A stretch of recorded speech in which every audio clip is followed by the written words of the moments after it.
We only have 2 bye weeks this week, which is good because our lineups aren't being that much affected, but we've got a ton of breakthrough players, including 2 in particular, who are just being underranked by the whole community, but not over here. So I'm going through the top 30 wide receivers for Week 6 fantasy football today, and I'm doing everything I can to get us ready for Week 6, so please go down there and drop a like on the video and subscribe to the channel to show your support. Now get into our first tier, very exclusive tier right here, with Puka Nacua and Amon-Ra St. Brown. Puka Nacua has the best matchup of the week. I am so sick and done with defending the Baltimore Ravens defense. As a Steelers fan, I'm not doing it anymore. Their defense is atrocious. And Puka Nacua is dominating the league in targets right now and opportunities. The guy is excellent after the catch. He's getting in the end zone this year as well. Don't rule out Puka Nacua as a Triple Crown winner. While unlikely, it very well could happen because the targets, the receptions, and the yardage, they're going to be there for Puka Nacua, and he's going to continue his domination this week against the Baltimore Ravens on a basically mini bye week as well. Amon-Ra St. Brown at Kansas City, that one has potential to be a high-flying matchup as well, but even if it wasn't, Amon-Ra St. Brown is gonna get his. Now, last week was ironically not as good of a week for Amon-Ra St. Brown, but he's still a guy that you absolutely want inside the top 2. The end zone upside is there. The offensive efficiency is certainly there, and I don't think the Kansas City Chiefs are going to slow that down when they basically just gave up 30 points to the Jacksonville Jaguars, who are not as good of an offense as Detroit. Now, dropping down to our next tier, also a very exclusive tier, and I'll tell you the reason why. Because with Jackson Smith-Njigba and Emeka Egbuka, I don't see either of their target shares really being screwed up at this point. And I've been saying this about both players. I've been over consensus. With Jackson Smith-Njigba in particular, I called this guy a legitimate superstar receiver after the game on Thursday night against the Cardinals, and a lot of people argued with me on it. Is it starting to get more clear to you guys? Because Jackson Smith-Njigba is a true superstar wide receiver. This guy against the Jacksonville Jaguars, I already like the matchup for that to take advantage of, but Jackson Smith-Njigba is clearly the wide receiver 1 in Seattle, and he's also getting more targets down the field this year than he had in his previous 2 years. This is a top 5 receiver in fantasy football. Bottom line, end of story. So Jackson Smith-Njigba, the only thing that's been missing with him is the end zone upside, and even that is starting to get better. So he's top 3 this week, and Emeka Egbuka at 4. I laughed at people for calling this guy a sell-high candidate for so long, and again, I'm wondering if people are starting to see it my way because I've been on this one for weeks. Emeka Egbuka is not a sell-high. This role that he has established is real. Chris Godwin doesn't look the same, and Mike Evans is obviously injured. Emeka Egbuka continues to be their wide receiver 1, and it will continue this week versus the San Francisco 49ers defense, which is off a mini bye week themselves, but Emeka Egbuka just dominated the Seahawks defense. I've got no doubts about Emeka Egbuka anymore, unlike this next tier of guys that we'll drop down to. And with all these guys right here, I can see problems with the target share losing out. Or maybe they just don't get in the end zone that week and it affects their upside. But obviously, these guys are very good options as well. George Pickens at number 5 and Rome Odunze's at 6. And with George Pickens, I mean, we saw it last week versus the Jets. That was a great ideal matchup for him to take advantage of, but he didn't because they really didn't need him to do that very much. They went to Jake Ferguson a lot. They went to Ryan Flournoy a lot. So I think that George Pickens could easily be worked out of this game script as well because it's against the Panthers defense, and that defense is going to give up a ton of points to the Dallas Cowboys. So either George Pickens gets in on it early and he capitalizes on a touchdown or maybe 2 touchdowns, or it doesn't work out that well. There's a little bit more risk there with Pickens than there is with JSN or Emeka Egbuka, but he's obviously still a top 5 option this week. And then Rome Odunze at the Washington Commanders. This is one of those matchups where I would say I like it and I want in on it. But again, I think Rome Odunze could easily not get in the end zone this week. Maybe Caleb Williams doesn't play as well off a bye week, and Rome Odunze doesn't have the best day. What I will say about Rome is that he has a very high floor at this point. I think Rome Odunze's floor is realistically probably 12 to 15 points in a full PPR format. And I think his ceiling is about 30 points. So I think Rome Odunze is a great option against the Washington Commanders defense this week. And I've got Courtland Sutton at 7 and Davante Adams at 8. Now with Courtland Sutton, he's going overseas to play the New York Jets. We've got another overseas matchup this week, and it's definitely one that he could take advantage of. I mean, Courtland Sutton proved a lot to me personally last week when he just did what he did against the Philadelphia Eagles. Now, it wasn't the best fantasy day because he didn't get in the end zone, but he got 100 yards receiving against Quinyon Mitchell the majority of the time. That's an impressive day. So Courtland Sutton to me is a top 10 guy. He's clearly the wide receiver one in Denver consistently, and this matchup against the Jets, it's beautiful. And Davante Adams at 8 at the Baltimore Ravens gets a bump up easily because of the matchup.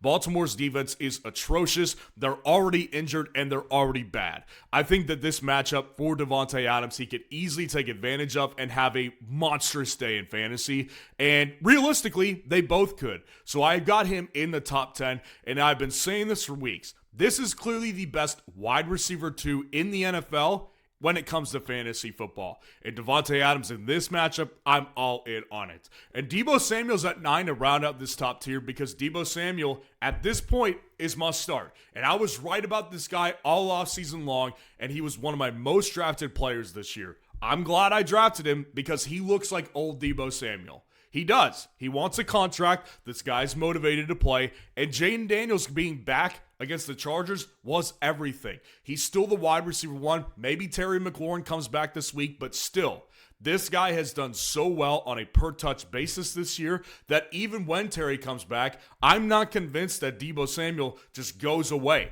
He's playing the Bears defense this week, and I think that Deebo Samuel will crush it again. Now, dropping down to our next tier, I've got Xavier Worthy still at number 10, and Drake London is at 11. Now, I think that when I look at Xavier Worthy and what he did against the Jags last night, I was concerned, but not at the same time that concerned because of the target share that was still there. Like, he was still the number one read the majority of the time for Patrick Mahomes. And Mahomes is playing really good football right now outside of that interception that he threw that turned into a 99-yard pick six on Monday night against the Jags. Like, Worthy is still important enough with a quarterback who is really playing good football this year to the point where in this high-flying matchup where they need to win this game against Detroit, I don't see how Worthy doesn't have 30-point upside. Now, I'm not saying he's going to hit that, and that's the reason he's down here in tier 4, but I do think it's possible, and that's why he's at 10.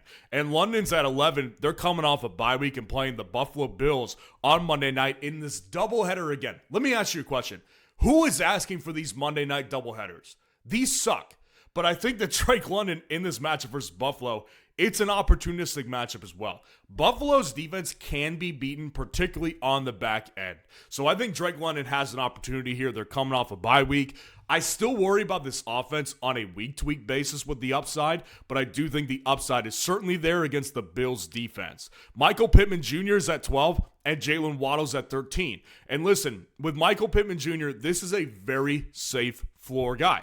And the matchup this week against the Cardinals is a good one. So I do think at this point, you've got to look at Michael Pittman as a high-end wide receiver too. Now, his ceiling, I will say this, and I've been saying it for weeks, it is capped because it is still Daniel Jones. He's not going to hyper-target someone to the point where he's going to have a 25, 30-point ceiling. And Michael Pittman Jr. isn't good enough. He's no Malik Neighbors for sure, to where he's going to dominate on everything. So Michael Pittman Jr. still has a capped ceiling of probably 20 points, but his floor at this point is like 14 points. So he's in this position to where it's like, this week in this matchup versus Arizona, I'll take the higher end of his upside. And then Jalen Waddle versus the Chargers. I was wrong about Waddle last week. Like, they used him more down the field, and that's good because Waddle was also one of my most drafted players this year, so I'm benefiting from that. And Jalen Waddle this week against the Chargers, their defense continues to get banged up. Their offense also continues to get banged up. So Miami, realistically, could put up points in this matchup. And Jalen Waddle, again, being used more down the field is a key factor. And I'll take Waddle this week over Garrett Wilson. And I want to say it right away because I know there's Garrett Wilson truthers out there that are going to be spinning themselves around and just not believing how I could put him this low. He's playing Pat Surtain this week. Bottom line, end of story. Pat Surtain is the best cover corner in the entire league, and I always take that into account when I rank a wide receiver who plays against him. If you think Pat Surtain spends 1% of his time guarding anybody else, you are not watching this team. They have no other wide receiver threat. Garrett Wilson will be put into a safety blanket, a straitjacket for the majority of this game via Pat Surtain. So I have trouble seeing him have a breakthrough game. And honestly, he's lucky he's in this tier because he's just that good of a player. I think he'll be effective to a point where maybe he can get you 8 points or maybe 14 points on the high end. And that's why he's at 14 out of respect to him. But this matchup is not good. But I will tell you this. It's a great poll to post to start sit on fsroundup.com. Go post a poll right now. In fact, I'll do it. Let's look up Garrett Wilson, then we'll hit chat, then we'll hit poll, and we'll go to week 6, and we'll add in Jalen Waddle and see what the community thinks when I post this start sit poll between the two. Because I'm going Waddle. I don't know what you're doing, but go vote on this poll and create your own poll for free on fsroundup.com. And if you want access to my full top 250 rankings on a weekly basis, you can join the premium tier subscription at FS Roundup and get complete access to the rankings, access to the waiver wire automation tool, and access to many more great features. And that waiver wire tool, you need to use that right now because the last thing you want to do is end up looking like a guy like this at the end of the season. Ted desperately needs to pick up a new running back, or his fantasy team is toast. And losing his season again means one thing. Oh, no. Don't be Ted. Automate your waiver pickups with Fantasy Football Roundup. Now, dropping down to our next tier, I've got Quentin Johnston, Keenan Allen, and Ladd McConkey all back-to-back-to-back at 15, 16, and 17. They're taking on the Miami Dolphins in Miami this week, and I will say it again. I am not expecting, and I know it's not even an expectation. I know not all of these guys will be top 30 guys this week. Keenan Allen was the odd man out last week because Ladd got in the end zone, and Quentin Johnston would have been in the top 30 had he not fumbled the ball. I know that not all of them are going to be in the top 30. This is in order of how I want to play these Chargers wide receivers, though, and they're this close this week because Ladd McConkey, I've been saying it for weeks, has been on the verge of breaking out, and he gets in the end zone this past week. Quentin Johnston still looks to me like the highest upside wide receiver there. His targets are mostly downfield, and he's done really well on a per-touch basis this year. And even with the fumble last week, he still looked like a good player. But on the other hand, Keenan Allen is definitely getting plenty of targets on a weekly basis. So I think that all three of these wide receivers, you know you want to play at least two of them, and if you've got all three, this is the order of which I would rank them. But unlikely you'd have all three. If anything, you'd have two. And I would play these guys in this exact order. But they're very close to each other, as you could see at this time, because that's how even the distribution of opportunities and quality of opportunities has truly become between all three of these wide receivers.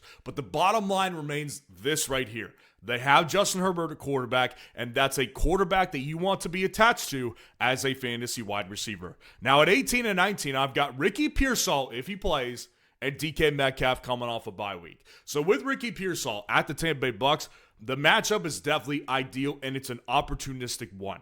Tampa's defense, and I will say this, Baker's MVP candidate for sure, because he's overcoming a bad defense. Tampa's defense can't stop a nosebleed. And this offense with the San Francisco 49ers, I can't imagine they don't get at least a fraction healthier coming off a mini bye week. So I do think that if Ricky Pearsall plays, he's got a great opportunity this week, whether it's Mac Jones or whether it's Brock Purdy.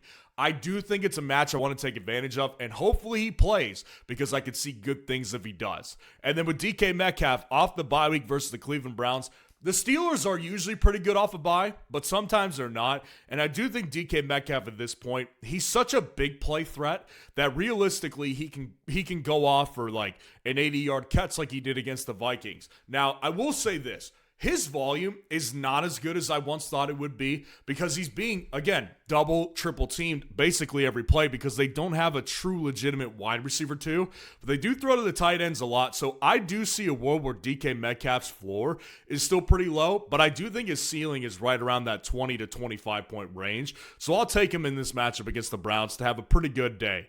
And then Jamar Chase at 20 to round out the tier at the Green Bay Packers. He gets a brutal draw matchup again, but in theory, Green Bay's defense isn't that good if you believe what you saw a couple of Sunday nights ago against the Dallas Cowboys. I do think Jamar Chase coming off a massive week is a sell high candidate because the reason he's ranked here is because this quarterback volatility is going to follow him all year long. He's going to have more games like he had the previous 2 weeks than he just had. So Jamar Chase is still an excellent player. He's still an elite top-tier player in the NFL. And in fantasy football, he can do that on any given week. It doesn't really matter the matchup. But I've got to put him here at 20 because the quarterback volatility is just that disgusting. So I can't put him much higher than this. Dropping down to our next tier. Ted McMillan's at 21, and Brian Thomas Jr. is at 22. Now, with Ted McMillan versus the Cowboys, the matchup in theory is amazing. And I got to tell you, man, I've seen much better days ahead for Ted McMillan.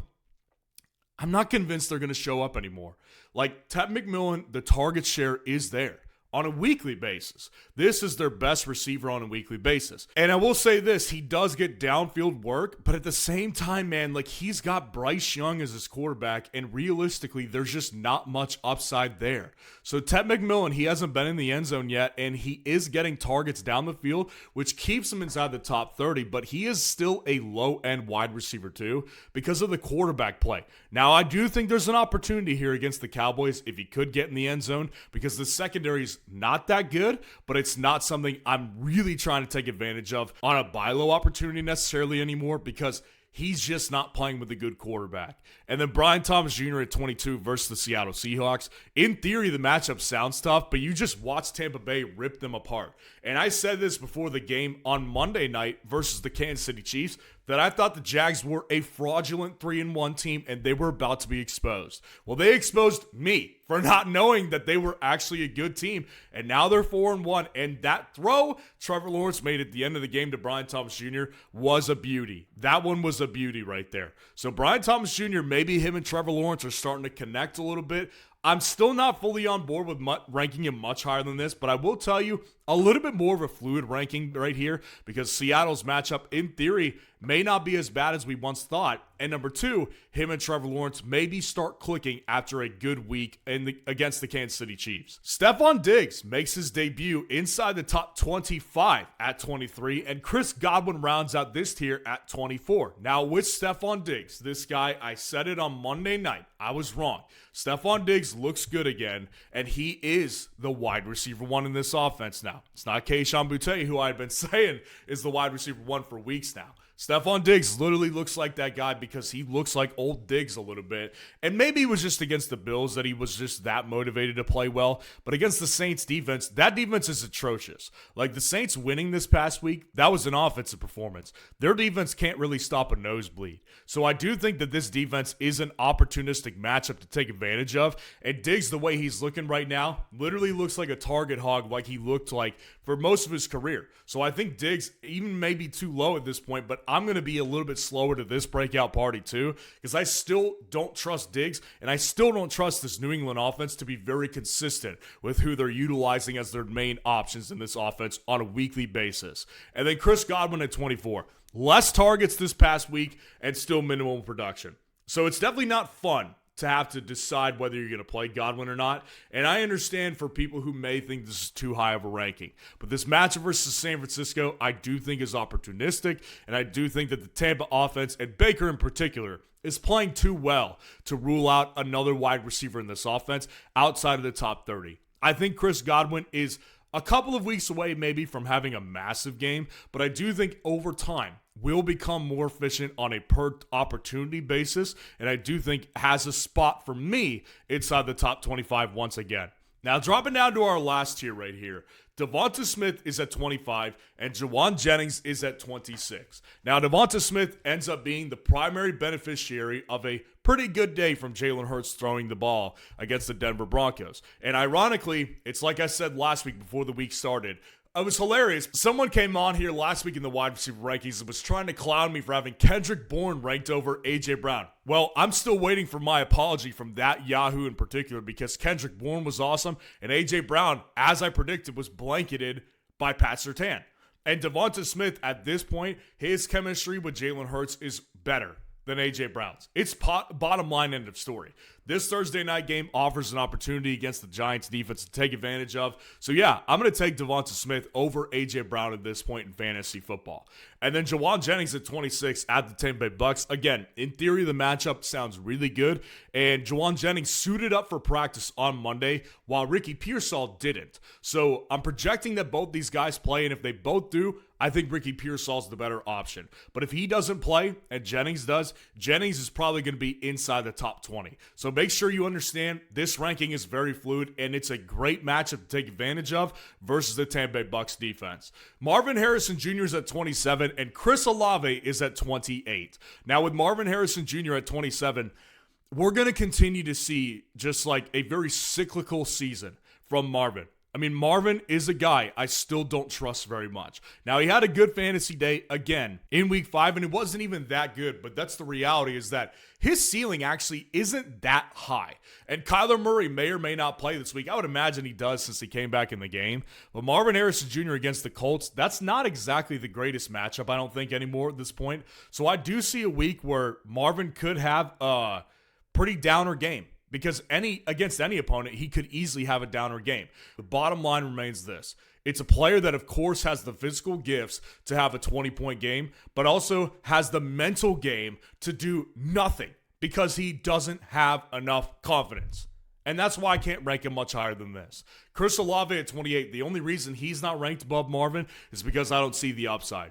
Even though Chris Olave gets a ridiculous target share, the majority of it is very short, and he is not a big play threat right now. Versus New England's defense, it is a matchup that could be taken advantage of, but Chris Olave is not Rashid Shaheed.